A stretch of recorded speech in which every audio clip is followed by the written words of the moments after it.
अस्सलाम वालेकुम dear students, welcome to the BK biology lectures. आज एक और लेक्चर के साथ बायोलॉजिकल मॉलिक्यूल से वो है लिपिड। सो एमडीकेट का एक और लेक्चर है, वो है लिपिड, बायोलॉजिकल मॉलिक्यूल के चैप्टर से। इस टॉपिक के अंदर हम क्या डिस्कस करने जा रहे हैं, इसमें हम पढ़ेंगे लिपिड, लिपिड का बेसिक इंट्रोडक्शन, लिपिड की बेसिक जो फिजिकल प्रॉपर्टीज है वो पढ़ेंगे, और इसके बाद हम लिपिड की क्लासिफिकेशन में से एक टाइप डिस्कस करेंगे, वो है एसाइल ग्लाइसरोल। और नेक्स्ट वीडियो में हम क्या पढ़ेंगे, वो glycerol and types of the fatty acid. So dear students, एक चीज ध्यान में रखें, इस टॉपिक के अंदर आ जाओ, फैटी एसिड को डिस्कस ज्यादा नहीं करेंगे, इसके लिए एक और वीडियो बनाऊंगा, वहां पर हम क्या पढ़ेंगे, what is the fatty acid, fatty acid में नंबर ऑफ कार्बन कितने होंगे, सैचुरेटेड क्या होगा, अनसैचुरेटेड क्या होंगे, उसका मेल्टिंग पॉइंट क्या है, बॉइलिंग पॉइंट के ऊपर टेम्परेचर का क्या इफेक्ट होगा, रूम टेम्परेचर, सॉलिड, लिक्विड, ये सब कुछ हम वहां पर डिस्कस करेंगे। सो यहां पर हम सिंपली एसाइल ग्लाइसरोल के अंदर, लिपिड के अंदर एसाइल ग्लाइसरोल डिस्कस करेंगे। सो आते हैं जरा लिपिड की तरफ। लिपिड क्या चीज है, lipid is one of the organic compound. Lipid एक ऑर्गेनिक कंपाउंड है, क्योंकि हम बायोलॉजिकल मॉलिक्यूल से दो ऑर्गेनिक कंपाउंड के जिक्र कर चुके हैं, इनमें से दो लेक्चर्स, उसमें एक कार्बोहाइड्रेट और दूसरा प्रोटीन। जो तीसरा ऑर्गेनिक कंपाउंड है वो है लिपिड। लिपिड की जो प्रॉपर्टीज है वो क्या है, the basic properties of the lipid वो ये है कि this is insoluble in water. Lipid पानी में इनसोल्युबल है and soluble in organic solvent, और ऑर्गेनिक सॉल्वेंट के अंदर ये सोल्युबल है। सो डियर स्टूडेंट्स, कुछ चीजें होती है कि इनसोल्युबल इन वाटर है और soluble in the organic solvent है, for example alcohol, ether, chloroform, इन सब के अंदर ये सोल्युबल है। ऑयली और ग्रीसी इन नेचर, लिपिड को जब हम लेते हैं वो तो ऑयली होगा या ग्रीसी नेचर होगा। अब दो चीजें हो गई इसके अंदर, एक सोल्युबल इन ऑर्गेनिक सॉल्वेंट है, दूसरा इनसोल्युबल इन वाटर है। ये क्यों है, आगे हमें समझ आ जाए, टेंशन न ले, रिलैक्स रहे, रिलैक्स माइंड से वीडियो सुन ले तो ये सब कुछ हमारे सामने आ जाएगा, आगे एक्सप्लेन होगा। कंपोजिशन में लिपिड किस चीज का बना हुआ है, बेसिकली लिपिड कार्बोहाइड्रेट की तरह composed of carbon, hydrogen and oxygen. लेकिन एक बात का ध्यान यहां पर रखे, एक बात का खास ख्याल रखे कि यहां पर कार्बन और हाइड्रोजन का प्रोपोर्शन ज्यादा है और ऑक्सीजन का मिकदार कम है। यस, ऊपर वाली चीजों का जवाब हमें मिल रहा है यहां पर। सो लिपिड के अंदर कार्बन हाइड्रोजन का प्रोपोर्शन ज्यादा है और ऑक्सीजन कम है। This contain more energy than carbohydrate and protein. Lipid की दूसरी प्रॉपर्टी है कि उसके अंदर कंपोजिशन तो बना हुआ है कार्बन, हाइड्रोजन, ऑक्सीजन का, लेकिन उसके साथ कुछ और भी प्रॉपर्टीज बनती है। कार्बन, हाइड्रोजन और ऑक्सीजन के रेशियो की वजह से इसके अंदर कुछ और प्रॉपर्टीज ऐड हो जाती है। वो क्या है, more energy than carbohydrate and protein. इसमें एनर्जी ज्यादा है कार्बोहाइड्रेट और प्रोटीन के हवाले से, उसकी वजह क्या है, कार्बन, हाइड्रोजन और ऑक्सीजन का रेशियो है। तीसरा, लाइट इन वेट, वेट में भी कम है। इसकी रीजन क्या है, वही proportion of the carbon, hydrogen and oxygen है। इनसोल्युबल इन वाटर, ये नेचर क्यों है, ये भी इसकी कंपोजिशन की वजह से, कार्बन, हाइड्रोजन एंड ऑक्सीजन के रेशियो की वजह से। अब मैं आता हूं जरा ये तीन चीजें हम एक बार एक्सप्लेन करें। हम जाते, आपसे इंडिकेट में क्वेश्चन भी पूछ सकता है, ये हमारे जिस्म के अंदर एनर्जी बॉन्ड कौन सा होता है। हमारे जिस्म में एनर्जी बॉन्ड है कार्बन एंड हाइड्रोजन, क्योंकि हमारे जो एंजाइम्स है वो कार्बन और हाइड्रोजन बॉन्ड को तोड़ करके हमें एनर्जी देते। सो एनर्जी बॉन्ड अगर कार्बन एंड हाइड्रोजन है, यहां पर हम लोगों ने कंपोजिशन में देखा लिपिड के अंदर कार्बन और हाइड्रोजन का मिकदार ज्यादा है और ऑक्सीजन का मिकदार कम है, इस वजह से लिपिड के अंदर एनर्जी भी ज्यादा है। एक चीज क्लियर हो गई। दूसरी चीज, लाइट इन वेट, इस फार्मूले को देखें। यहां पर एक तरफ है ग्लूकोज, ग्लूकोज का फार्मूला C6H12O6 है। अच्छा, इसमें 6 कार्बन है, इसके साथ 12 हाइड्रोजन है, आप गिन लें, so these are the 12 hydrogen, और ऑक्सीजन 6, 1 2 3 4 5 6। इसका अगर वेट निकाला जाए, मॉलिक्यूलर मास निकाला जाए, सो 6 कार्बन है। सो 6 कार्बन, अगर एक कार्बन का वेट 12 है, सो मास 12 है, तो ये कितना हो गया, 72।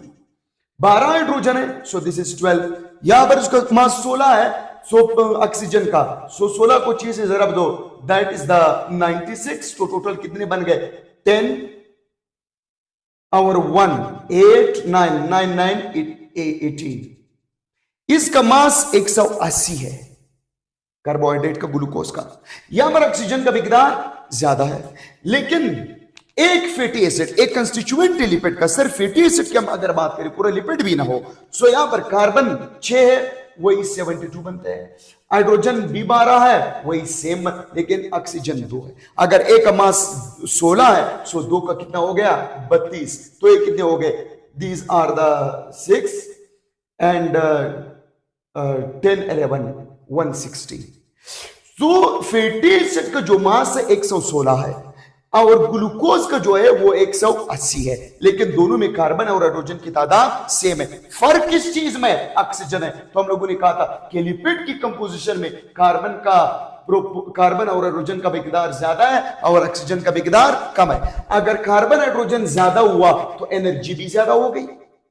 लाइट इन वेट, इसका मास 116 है और ग्लूकोज का मास 180 है। इस वजह से ऑक्सीजन की कम होने की वजह से इसका मास भी कम है, लाइट इन वेट है। इसलिए जब हम घी को या मक्खन को पानी में डाल देते हैं तो सरफेस पर आता है, ग्लूकोज डालते हैं तो वो नीचे चला जाता है, तो इसकी डेंसिटी भी कम होती है। इस ऑक्सीजन की कम होने की वजह से लिपिड की डेंसिटी भी कम है, इस वजह से इस सरफेस पे फ्लोट करता है। इनसोल्युबल इन वाटर, तीसरी प्रॉपर्टी भी इसी कंपोजिशन की वजह से। जब ग्लूकोज में ऑक्सीजन का मिकदार ज्यादा है तो ये पानी के अंदर सोल्युबल है, क्योंकि जब ऑक्सीजन बढ़ता है तो पोलैरिटी बढ़ती है। अगर आपको ये समझना होगा तो लिंक में जाकर के कार्बोहाइड्रेट का जो इंट्रोडक्टरी लेक्चर था वहां पर मैंने अपलोड किया हुआ है, वहां से इसको एक बार देख लें उस वीडियो को। सो जब ऑक्सीजन का मिकदार बढ़ता है तो पोलैरिटी बढ़ती है, पोलैरिटी बढ़ती है तो उस चीज के अंदर उसकी सोल्युबिलिटी भी ज्यादा हो जाती है। सो चूंकि फैटी एसिड के अंदर जो लिपिड का एक कंस्टिट्यूएंट है, यहां पर ऑक्सीजन का मिकदार कम है, लिपिड में ऑक्सीजन का मिकदार कम है, इस वजह से ये इनसोल्युबल इन वाटर है। सो लिपिड की ये 3 प्रॉपर्टीज इसकी कंपोजिशन की वजह से। कार्बन हाइड्रोजन ज्यादा है तो एनर्जी भी ज्यादा है, और ऑक्सीजन कम है इस वजह से लाइट इन वेट है। ऑक्सीजन कम है, इनसोल्युबल इन वाटर है। This is all about the composition. So definition अभी समझ आया होगा, this is insoluble in water. अब दूसरी बात, एनर्जी की बात करें। एनर्जी के हवाले से लिपिड में एनर्जी ज्यादा है देन कार्बोहाइड्रेट। एनर्जी क्यों ज्यादा है? कार्बन हाइड्रोजन का मिकदार इसमें ज्यादा है। कार्बोहाइड्रेट में भी अगर कोई स्टूडेंट पूछे यार यहां पर भी कार्बन 6 है, हाइड्रोजन 12 है, कार्बन 6 हाइड्रोजन 12 है, तो दोनों में बराबर है, फिर एनर्जी का डिफरेंस क्या हुआ? एनर्जी का डिफरेंस ये होता है कि यहां पर जितनी भी बॉन्ड है, hydrogen carbon hydrogen carbon hydrogen carbon hydrogen carbon hydrogen carbon hydrogen और ये ऑक्सीजन कार्बन, इस वजह से 1 2 3 4 5 6 7 है।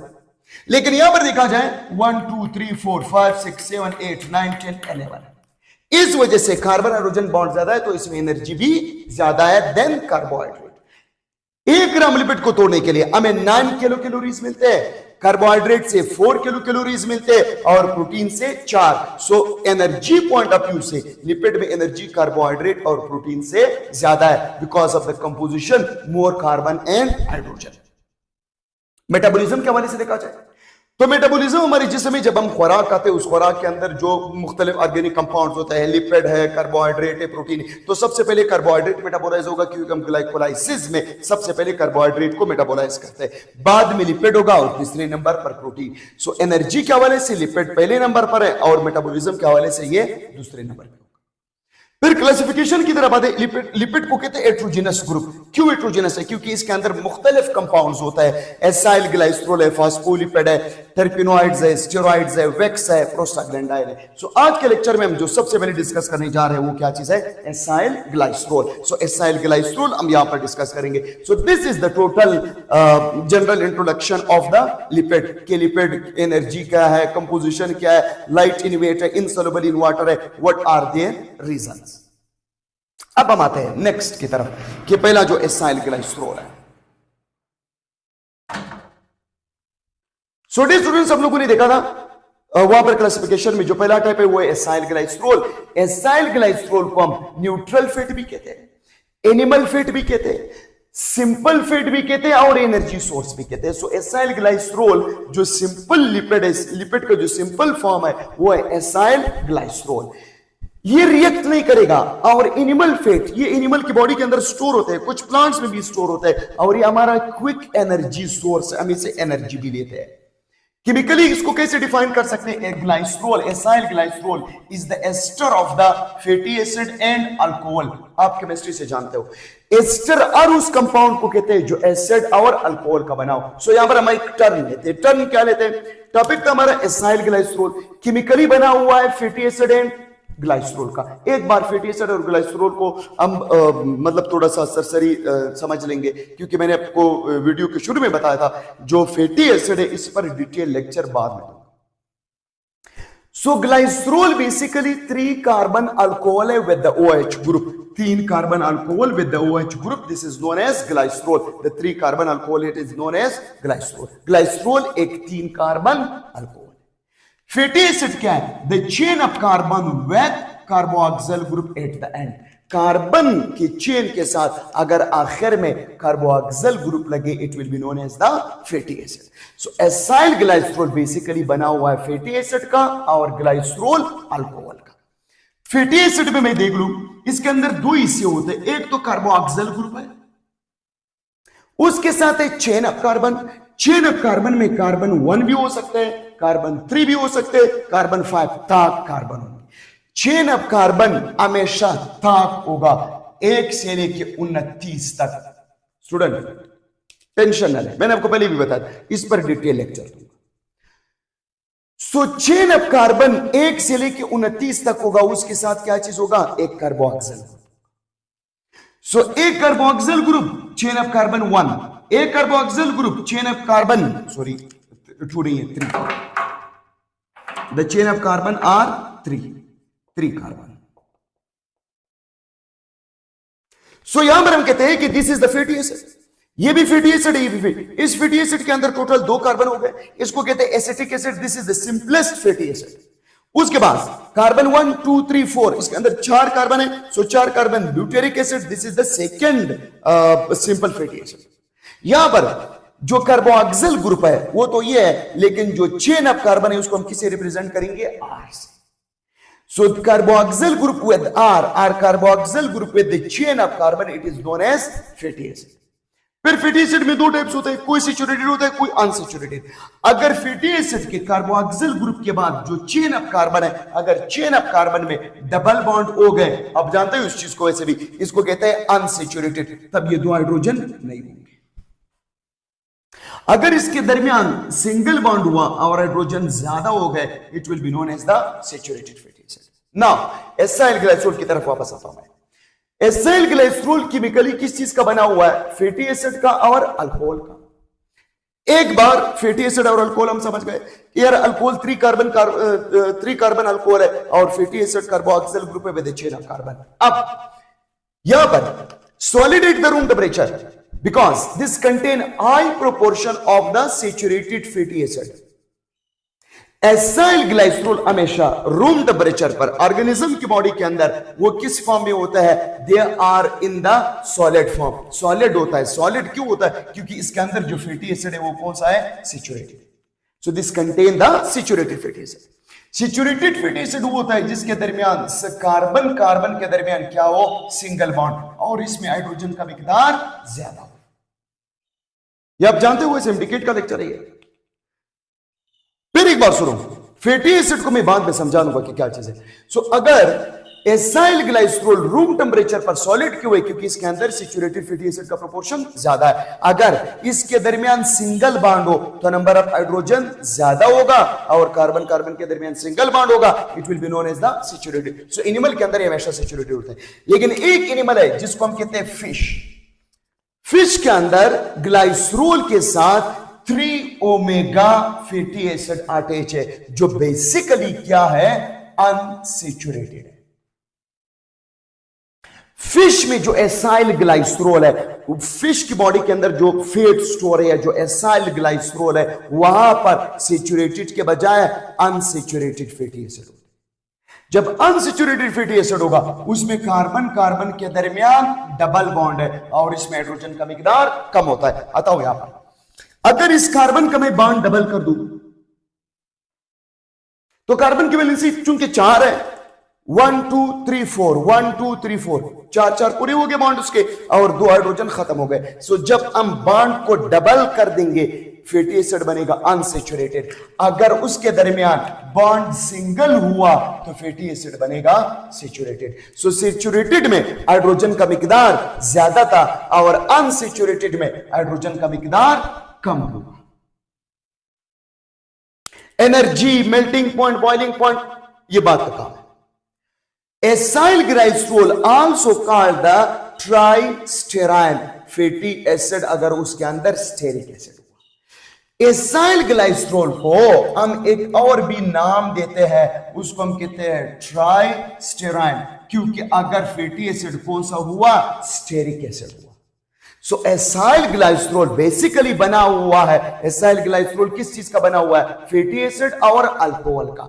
अगर इस अल्कोहल के साथ एसिटिक एसिड मिला, ब्यूटेरिक एसिड मिला, नो, अगर इसके साथ जो फैटी एसिड है अगर वो स्टेरिक एसिड मिल गए, फैटी एसिड का जो स्टेरिक एसिड टाइप एसाइल जो ग्लाइसरॉल के साथ मिलेगा तब acyl glycerol will be known as the tristearin. So इसका दूसरा नाम है, एसाइल ग्लाइसरॉल का दूसरा नाम है ट्राइस्टेराइन। ट्राइस्टेराइन क्यों कहते हैं, क्योंकि इसके अंदर जो फैटी एसिड होता है वो क्या होता है, स्टेरिक एसिड।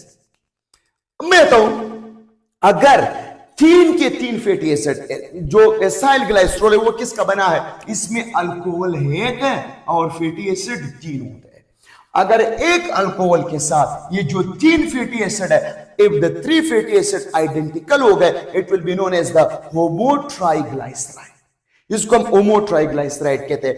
अगर एक अल्कोहल के साथ 3 फैटी एसिड आइडेंटिकल नहीं हो गए, डिफरेंट हो गए, it will be known as the हेटेरोट्राइग्लाइसराइड।